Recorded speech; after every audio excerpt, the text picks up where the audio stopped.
राधे राधे, जय श्री कृष्णा। आप सभी भक्तों का मेरे यूट्यूब चैनल शिव श्रृंगार एंड आर्ट पर स्वागत है। आज सुनते हैं वट सावित्री व्रत कथा। सभी भक्तों ध्यानपूर्वक सुनिए, अखंड सौभाग्य की प्राप्ति के लिए जरूर सुनिए। राधे राधे।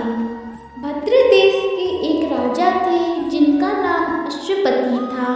भद्र देश के राजा अश्वपति की कोई संतान ना थी। उन्होंने संतान प्राप्ति के साथ प्रतिदिन 1 लाख आहुतियाँ दी। 18 वर्षों तक यह क्रम जारी चलता रहा।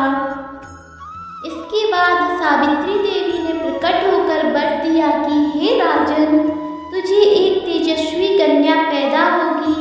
सावित्री देवी की कृपा से जन्म लेने के कारण से कन्या का नाम सावित्री रखा गया। कन्या बड़ी होकर बेहद रूपवान हुई। योग्य वर न मिलने की वजह से सावित्री के पिता दुखी थे।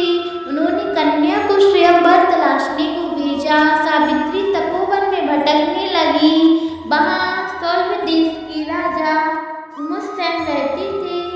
क्योंकि उनका राज किसी ने छीन लिया था, उनके पुत्र सत्यवान को देखकर सावित्री ने पति के स्वरूप उनका वरण किया। ऋषिराज नारद को जब यह बात पता चली तो वह राजा अश्वपति के पास पहुँचे और कहा कि हे राजन, यह क्या कर रहे हो आप? सत्यवान गुणवान है, धर्मात्मा है, बलवान भी है, पर उनकी आयु बहुत छोटी है, वह अल्पायु है। बस के बाद ही उनकी मृत्यु हो जाएगी। ऋषिराज नारद की यह बात सुनकर राजा अश्वपति घोर चिंता में डूब गए। सावित्री ने उनसे कारण पूछा तो राजा ने कहा, पुत्री, तुमने जिस राजकुमार को अपने वर के रूप में चुना है वह अल्पायु है। तुम्हें किसी और को अपना जीवन साथी बनाना चाहिए।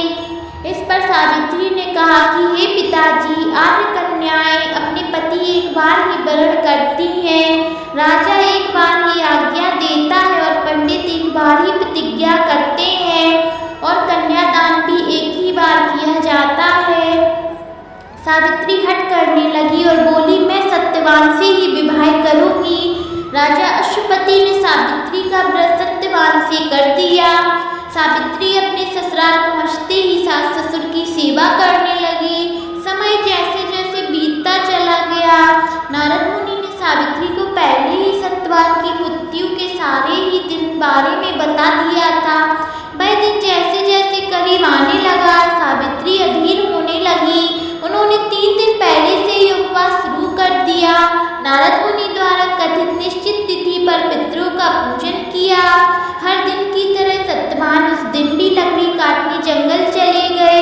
साथ में ही सावित्री भी गई। जंगल पहुंचकर सत्यवान लकड़ी काटने के लिए एक पेड़ पर चढ़ गए। तभी उसके सिर में तेज दर्द होने लगा। दर्द से व्याकुल सत्यवान पेड़ से नीचे उतर गए। सावित्री अपना भविष्य समझ गई। सत्यवान के सिर में गोद रखकर सावित्री सत्यवान का सिर सहलाने लगी। तभी वहाँ यमराज आते दिखे। यमराज अपने साथ सत्यवान को ले जाने लगे। सावित्री भी उनके पीछे पीछे चल पड़ी। यमराज ने सावित्री को समझाने की कोशिश की, यह विधि का विधान है, लेकिन सावित्री नहीं मानी।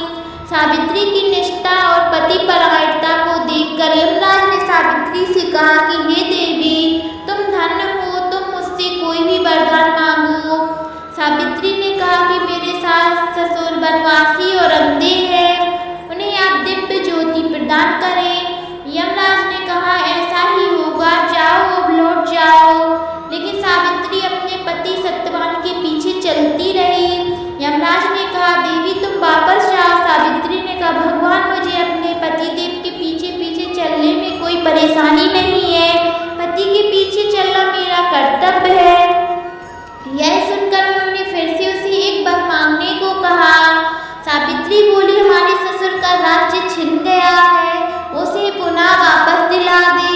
यमराज ने सावित्री को यह वरदान भी दे दिया कि कहा, अब तुम लौट जाओ। लेकिन सावित्री पीछे पीछे चलती रही। यमराज ने सावित्री को तीसरा वरदान मांगने को कहा। इस पर सावित्री ने 100 संतानों और सौभाग्य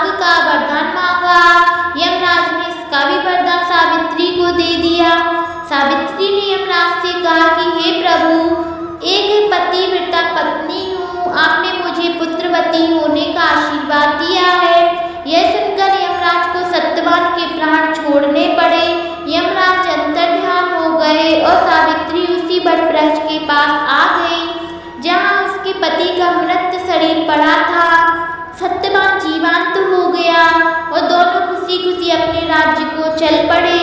दोनों जब घर पहुँचे तो देखा कि माता पिता की दिव्य ज्योति प्राप्त हो गई है।